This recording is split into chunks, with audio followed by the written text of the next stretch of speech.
নমস্কার, আমি উর্মিলা মান্না দাস। আজকে ঈশ্বরচন্দ্র বিদ্যাসাগরের জন্মদিন উপলক্ষে আমার নিবেদন ঘাটালের মহকুমা শাসক শ্রী সুমন বিশ্বাসের লেখা কবিতা বলি ও বিদ্যাসাগর। বলি ও বিদ্যাসাগর, কি করে পারলে গো? বয়স তখন 9 বছর বটেক। বাপের সাথে চললে কলকেতে, রাস্তায় শিল পোতা দেখে শিখে নিলে ইংরেজি নাম্বার। সেই ছোটবেলাতেই তেজ ঠাউর করেছিলেন বাবা ঠাকুরদাস।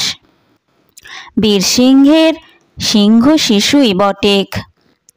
পড়াশোনা শিখে বিদ্যাসাগর অনেকেই হয়েছে, কিন্তু তোমার পাড়া কাউরে চোখে পড়ে না।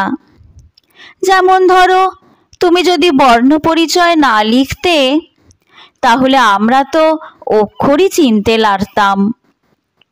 বাংলা গদ্য তো তোমার হাতেই পিরান পেল। বলি ও বিদ্যাসাগর, কি করে পারলে গো? মেয়েদের স্কুলে পাঠিয়ে ঠুলি খোলা কি সহজ কথা? আর বিধবাদের আবার বিয়ে দেওয়া, সে কি করে পারলে গো? এত তেজ তুমি কোথা থেকে পাইলে গো? মা ভগবতী তোমায় পেটে ধরেছিল তাই, না হলে দেশের এই কালো আধার ঘুচোতো কে শুনি?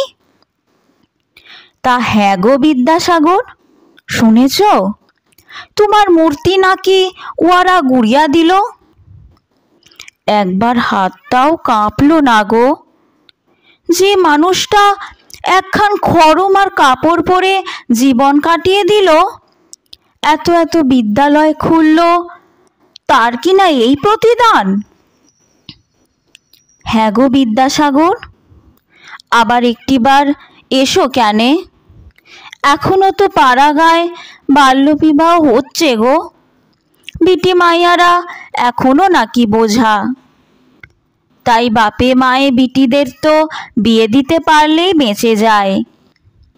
তুমি একবার এসো দিকি, আবার একটা লড়াই তোমায় লড়তে হবে। তোমার পাড়া একজন মানুষ খুব দরকার বটেক।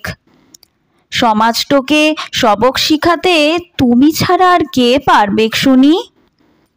বলি ও বিদ্যাসাগর, তাহলে তুমি আসছো তো? ধন্যবাদ।